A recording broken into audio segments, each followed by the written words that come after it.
On October 26, 1932, at the First Congress of the Union of Soviet Writers, Joseph Stalin said, "The production of souls is more important than the production of tanks. And therefore I raise my glass to you, writers, the engineers of the human soul." It was the Chinese communists who would be the ones to turn this dream into a reality. After the communist takeover of China in 1949, they would develop a method of re-engineering the human soul called thought reform. The origins of thought reform come from Marxist-Leninist political philosophy. Thought reform set out to find an answer to two simple questions. Can a man be made to change his beliefs? And if so, for how long? The Freudian psychologist Robert Lifton wrote a book that was an analysis of thought reform and its psychological effects. Robert Lifton defines thought reform as follows. Whatever its setting, thought reform consists of two basic elements: confession, the exposure and renunciation of past and present evil, and re-education, the remaking of a man in the communist image. In other words, thought reform seeks to bring about in every person it reaches a significant personal upheaval in all their beliefs and values. It is a relentless means of undermining the human personality. Thought reform masquerades as a profoundly moral and even religious attempt to instill new ethics in a society. According to Lifton, it was a combination of external force with an appeal to inner enthusiasm through evangelistic exhortation, which gave thought reform its emotional scope and power. The format for thought reform was laid out by Mao Zedong himself in a party meeting in 1942. All crimes have definite sociological roots. The evil ideology and evil habits left behind by the old, calling for the injuring of others for self-profit and seeking enjoyment without labor, still remain in the minds of some people to a marked degree. Thus, if we are to wipe out all crimes from their root, in addition to inflicting on the criminal the punishment due, we must also carry out various effective measures to transform the various forms of evil ideological conceptions in the minds of the people so that they may be educated and reformed into new people. Lifton would point out in his book that the environment of the reform prisons often resembled mental hospitals. The prisoner's situation is like that of a person taken away from his normal environment and placed in a hospital for the insane. He is accused of some vague crime to confess and repent of. Every protest of innocence is seen as a symptom of his illness which must be cured. All the other inmate patients are enlisted in the task of curing him. The communists were like some kind of thought reform surgeon cutting away the diseased parts of the mind so they could be replaced with their own values. The purpose was to blend personal beliefs with communist-implemented social realities. Now that we have examined the logic behind thought reform and the purpose of re-education, let's now look at how it worked in practice. The communists set up institutions for thought reform called re-education centers. The two main types of reform centers were prisons and revolutionary universities. We will be focusing on thought reform in prisons in this video, but keep in mind the environment of the universities was similar. The prisoner was put in a cell with 8 to 10 other individuals, many of which are advanced in their individual reform and eager to apply themselves to the task of reforming others. A cell chief was charged with overseeing the progress of the reform of each person inside.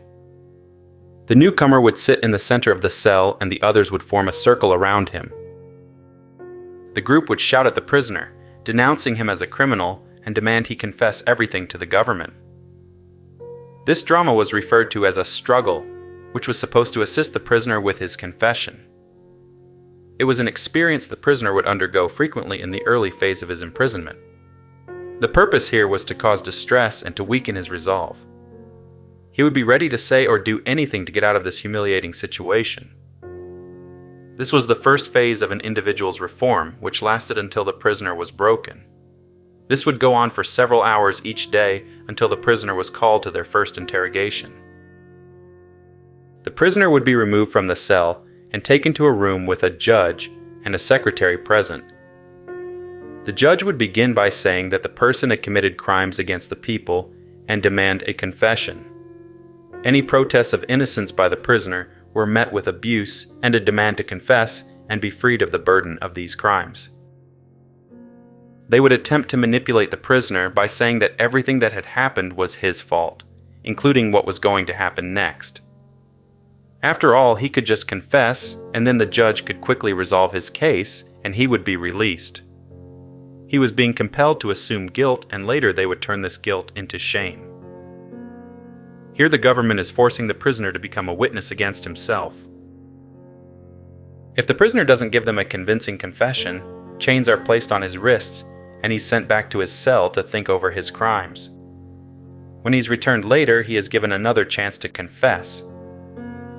The prisoner at this point wouldn't understand what the judge was asking for. He would give wild confessions telling the judge whatever he thought he wanted to hear. During the interrogation, the prisoner would sit in uncomfortable positions, sometimes sitting on their hands with the handcuffs still on, or sitting on the edge of a chair. This might not seem too painful, but just consider that the interrogations sometimes lasted 10 hours. The prisoner, still not understanding what his crimes were, would be sent back to his cell, now with chains around his ankles. The atmosphere of the cell would change when he returned. One of these thought reform subjects described his experience as follows. When you get back with your chains, your cellmates receive you as an enemy. They start struggling to help you. The struggle goes on all day to 8 p.m. that night. You are obliged to stand with chains on your ankles and holding your hands behind your back. They don't assist you because you are too reactionary. You eat as a dog does, with your mouth and teeth. You arrange the cup with your nose to absorb broth twice a day. You are never out of the chains. Nobody pays any attention to your hygiene. In the room, they say you are in chains only because you are reactionary. They continually tell you that if you confess all, you will be treated better. Once they get the prisoner freely talking, they push their advantage. The interrogations become longer and more demanding. The prisoner is interrupted every 2 hours and dragged in his chains between his cell and the interrogation room. All this to motivate him to speed up his confession. To understand what crimes the prisoner is being accused of, you need to understand the communist view of group guilt. It didn't matter what the individual thought his motivations were. He unconsciously carries with him the self-serving motives of his class and seeks his own advantage over the good of society. From this perspective, we can understand what the judges were trying to get the prisoner to confess to. They wanted him to view his actions from what they called the people's standpoint by accepting the communist view of criminal behavior. Back in the cells, the prisoners had to participate in discussions that took up most of the day. The discussions were criticism and counter-criticisms about both personal and objective subjects. Someone would read a section from a communist newspaper, and each person would give his opinions and criticize others.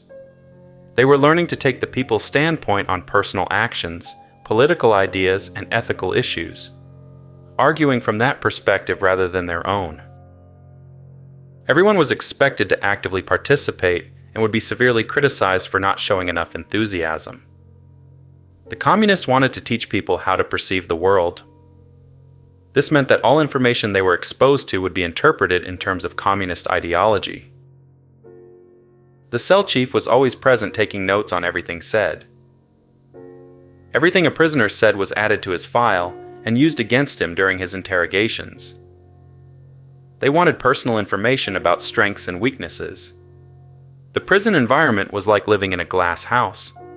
The prison officials had a doorway into the most personal inner thoughts and feelings of the prisoners. They were expected to discuss these with the group. It was an environment of complete openness. Holding anything back was seen as reactionary. After a year of group reform, a prisoner would start his interrogation over again. Now that he was seeing things from the people's standpoint, he would be given another chance to confess his crimes. At this juncture, the prisoner understood the logic of the people's standpoint and knew what the judge was asking for. The judge would now show leniency, and they would talk almost as if they were friends. Being treated as a human being again, the prisoner started to identify with his captors. If he at any point disagreed with the judge's assessment of his crimes, he would immediately be treated with hostility. From the people's standpoint, the prisoner confesses his crimes against the people and expresses the need for his own reform. Then came another 14 months of re-education, applying the communist worldview to his situation and expanding on his crimes in his confession. As one prisoner explains it, after 2 years, in order to show that you are more on the people's side, you increase your crimes. This is a good point. It means that you are analyzing your crimes. It means that you realize your crimes are very big, and that you are not afraid to denounce yourself, that you trust the people, trust your re-education, and that you like to be reformed. At this point, the prisoner has started to accept the communist standpoint and spends most of his time revising his confession or helping other prisoners with their reform. After actively assisting others with their reform, he is called again to confess before the judge a final time. By this point, the prisoner has accepted the people's standpoint, which is part of him now. He views his past crimes and punishment from this new perspective. Whatever his sentence is, it is no less than what he deserves. After 2.5 years, the prisoner would be released. If a person still showed resistance at this point, they could be shot or sent into labor reform, which was essentially slave labor. Thought reform centers on the ancient mythological idea of death and rebirth. To start the process of the symbolic death, the communists needed to precipitate an identity crisis. This crisis of identity could be manufactured, but more often it was an exploitation of an already existing fragile sense of self. The means of undermining the self was through uncontrollable feelings of guilt, shame, and resentment. This combination leads to an inner struggle in which an individual does violence to his inner being. In his book, Robert Lifton describes each stage of thought reform. The physical and emotional assaults bring about the symbolic death. The re-education process, along with the final confession, create the rebirth experience. Death and rebirth, even when symbolic, affect one's entire being, but especially that part related to loyalties and beliefs, to the sense of being a specific person, and at the same time being related to and part of groups of other people, or in other words, to one's sense of inner identity. By undermining a person's identity, the communists caused a confusion of identity leading to a childish regression. Swaying between descriptions of themselves and who they thought they were, the subject undergoing thought reform oscillates between accepting descriptions of themselves and other times rejecting them. No one was allowed to assert their individuality in this environment of forced conformity. The only way for the subject to remove this psychological discomfort was to accept what they said he was, which was a criminal needing to be reformed. Accepting these descriptions of himself would provide consistency between his feelings and experience.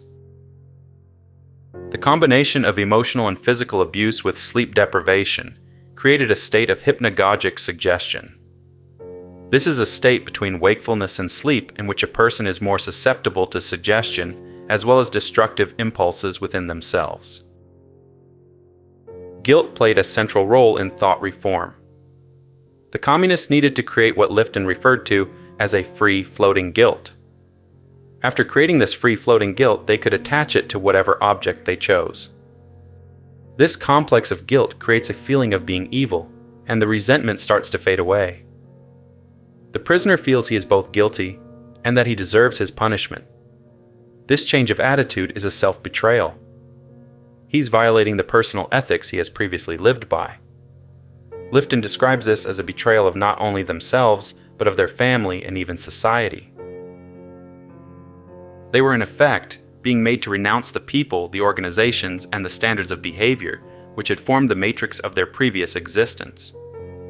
They were being forced to betray not so much their friends and colleagues as a vital core of themselves. The breaking point approaches when they see no way out of their situation except through compliance. The government will not budge, so it is them that must change and accept their position.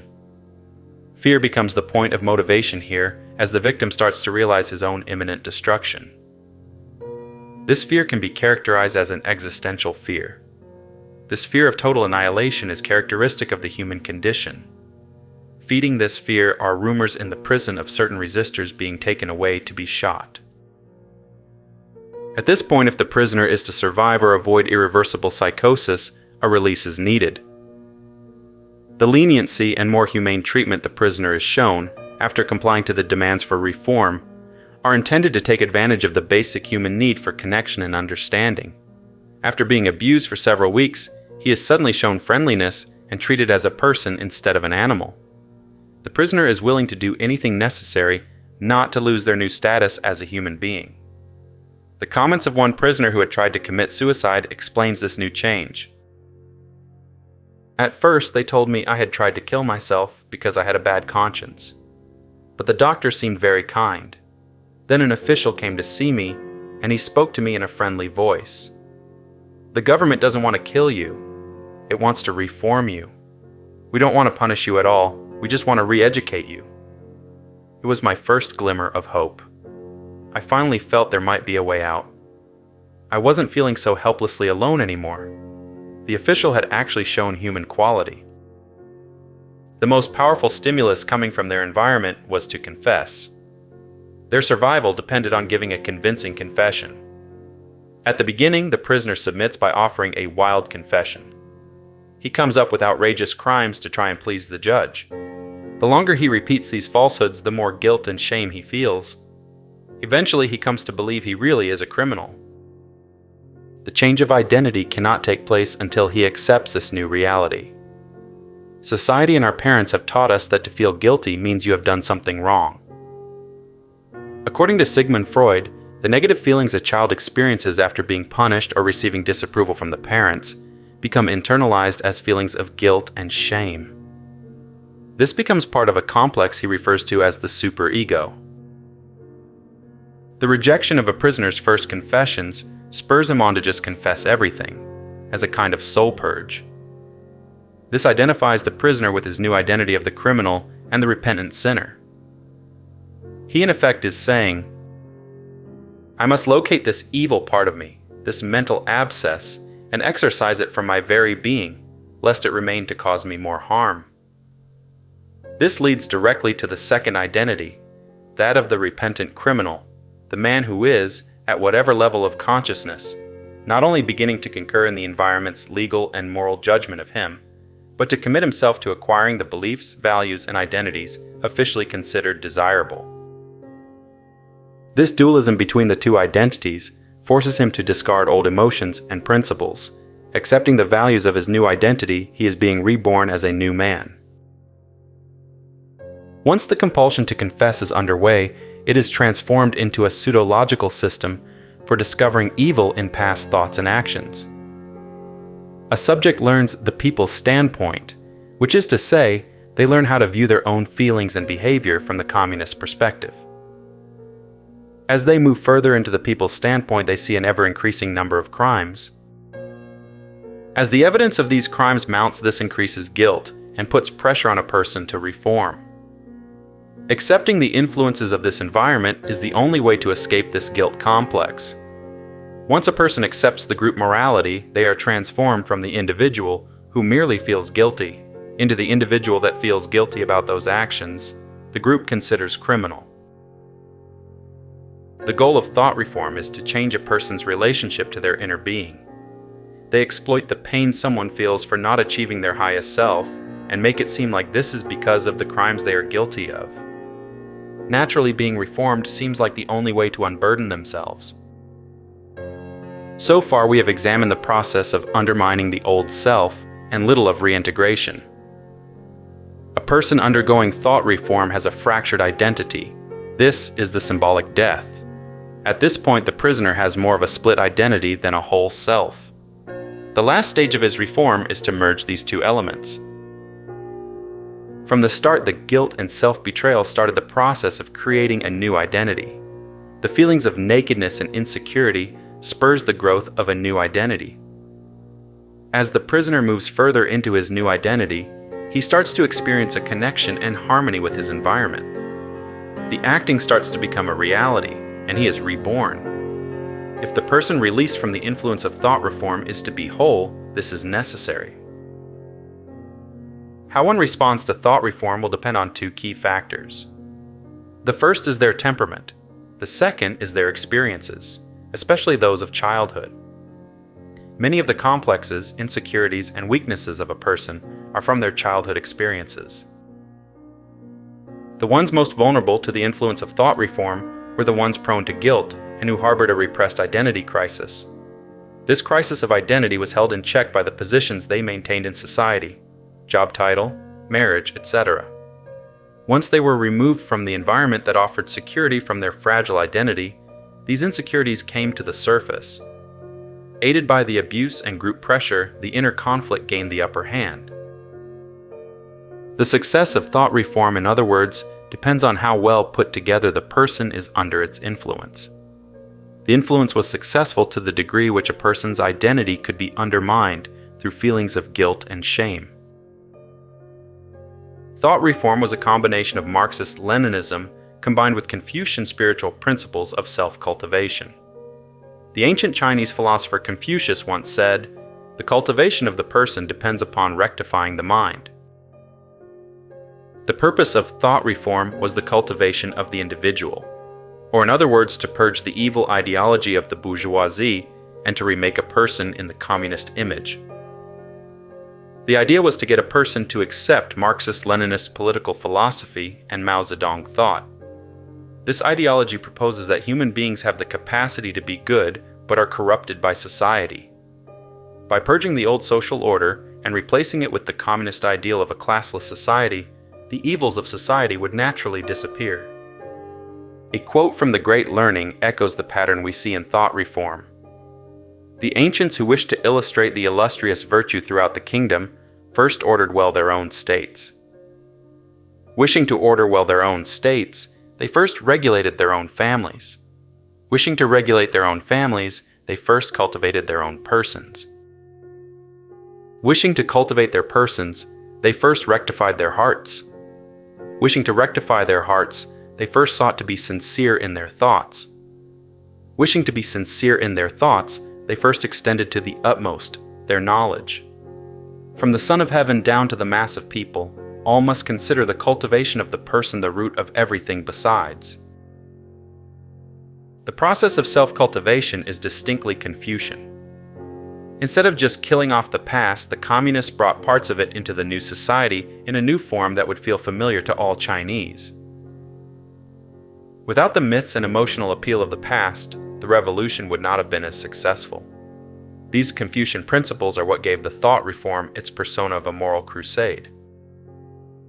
For when the Eastern notion of the way was combined with the Western ideal of creedal purity, sincerity came to mean nothing short of absolute submission. In this sense, thought reform is the modern totalitarian expression of a national genius.